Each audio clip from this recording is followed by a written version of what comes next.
So in billing, there is a lot of reports that technically get generated for a lot of, I would say, tenants. Our work is to ensure that we write those different pipelines that generates those kind of, I would say, reports for them. Whenever there is a feature development that we have to technically do on the infra side, that is technically done on C#.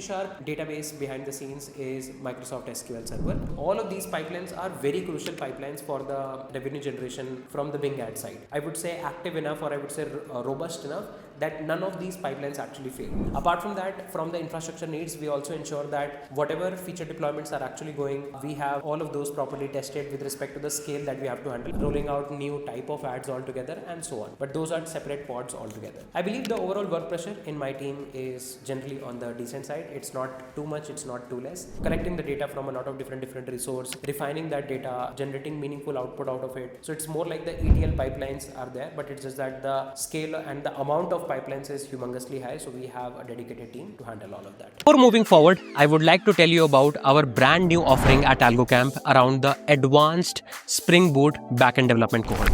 So we were getting a lot of requests to actually launch our next iteration of the Spring Boot cohort, and here we are. This one is far more bigger and better than the last one, and trust me, if you are somebody who is looking to start their journey in the world of Spring Boot in the backend ecosystem, or maybe you already know some things about backend development, maybe in Spring Boot or maybe in some other tech stack, this is going to be a one-stop solution for you. We are going to talk about everything from the absolute beginner level to the advanced level in Spring Boot. We are going to talk about how exactly you can set up your backend ecosystem and backend projects in Spring Boot.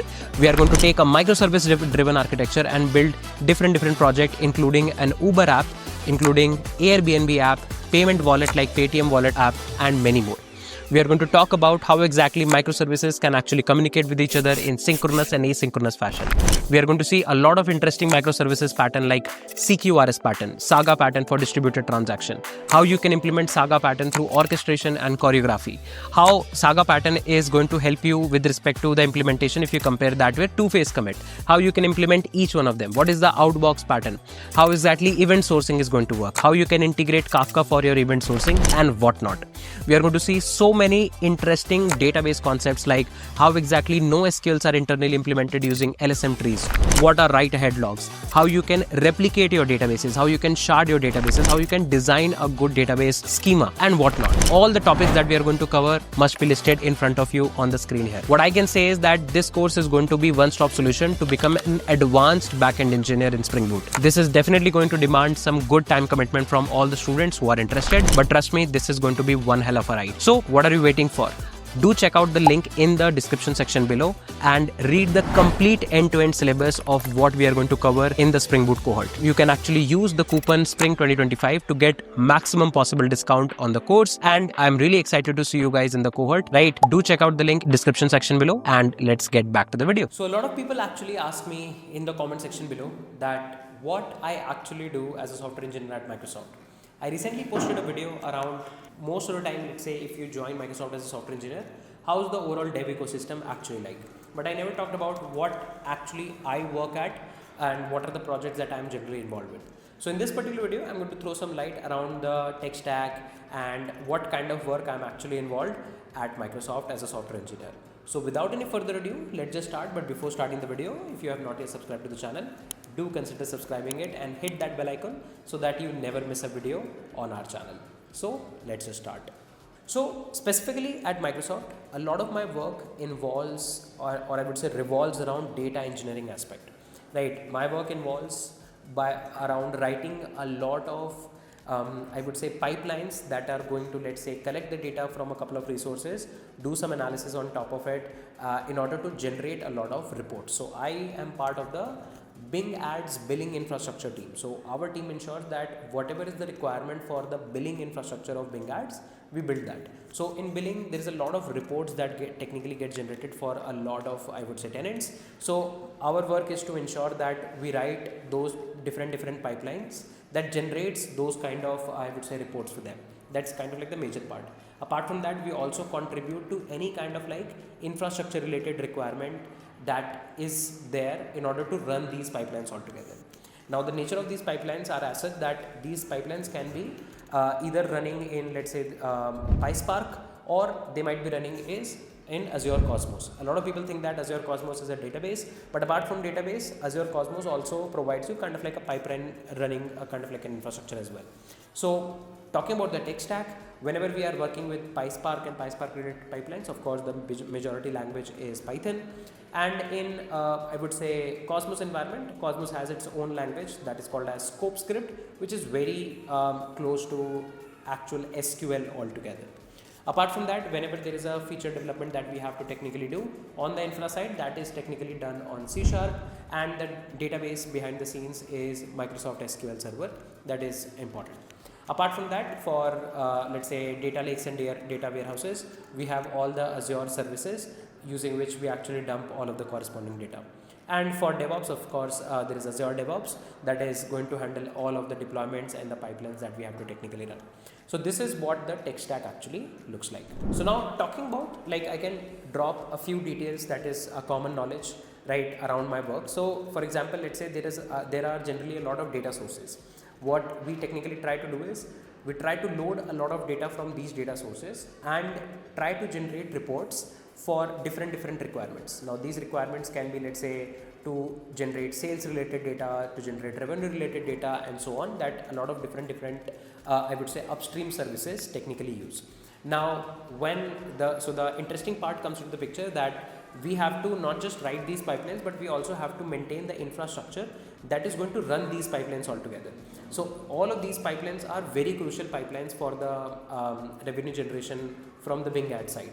And we have to ensure that the infrastructure that we have developed is, I would say, active enough, or I would say robust enough, that none of these pipelines actually fail. Now what happens is that one pipeline can be dependent on multiple other pipelines. So we have to ensure that we have done the solutioning for these kind of like dependent runs. Apart from that, the servers on which these pipelines actually run, we need to ensure that we distribute the runs of these pipelines on different servers. Each pipeline takes a different amount of compute and different amount of memory. So whatever resources have been allocated to us, how we are able to efficiently run all of these pipelines. Now generally there are multiple clusters of the servers, and we try to one of the interesting thing that we control is how exactly these servers or these clusters are going to be managed. Are these going to be active or active passive, and so on. Apart from these, a lot of time there are a lot of discrepancies in the reports. At any point of time, if any upstream service is requiring a certain amount of data in the reports and these are not present, then we have to ensure that those reports are technically generating the right amount of data. A lot of work actually revolves around all of these. Apart from that, from the infrastructure needs, we also ensure that whatever feature deployments are actually going, we have all of those properly tested with respect to the scale that we have to handle, because there are a lot of pipelines, and all of these pipelines were earlier running in other infrastructures like Databricks or Cosmos, and now we are migrating it to our in-house homegrown platform. Kind of like a basic nutshell around this particular data engineering part. On the feature aspect part, I also contributed to a couple of features which is related to billing part of Bing ads, because a lot of time, let's say there are some customers who are trying to get these advertisements billed, but then they have a lot of issues around the fact that, okay, let's say the amount gets deducted, and let's say, or maybe some fraudulent billing altogether. So a lot of features we have also developed with respect to the fact that we are able to collate the data around for fraudulent transactions or unnecessary accounts, and make sure that all of those don't remaining part of the infrastructure. So this is what generally my team technically handles, or I would say my pod technically handles. Overall, in a broader perspective, my team has a lot of different pods. Each pod handles different aspects of Bing ads, like ads integration to different platforms, rolling out new type of ads altogether, and so on. But those are separate pods altogether.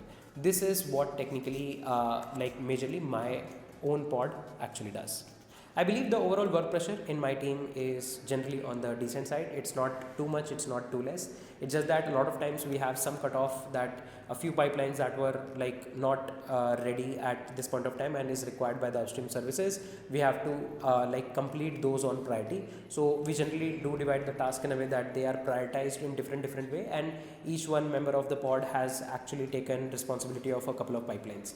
Now, a lot of times when the run schedule of these pipelines are there, then at that point of time a lot of tickets can get generated in case there are some errors in the production. So overall, I would say the work life is is pretty much decent. Majority of the work that I do is generally work from home. My team sits in different parts in Bangalore and Noida as well, but majority of the time I spend working at home only. So I believe the overall work life and I would say the nature of the work is relatively chill, and it's more focused around the data engineering aspect, because all of these pipelines are kind of like let's say collecting the data from a lot of different resource, refining that data, generating meaningful output out of it. So it's more like the ETL pipelines are there, but it's just that the scale and the amount of pipelines is humongously high. So we have a dedicated team to handle all of that. And that's it for this particular video. I hope you guys got a good perspective on what are the things that I generally work on as a software engineer at Microsoft. If you have any questions, do let me know in the comment section below. I would be happy to answer all of them all together. That being said, let's wrap this particular video here. We're going to meet soon in the next set of videos. Till then, take care. Bye-bye. I'm Sanket Singh, signing off.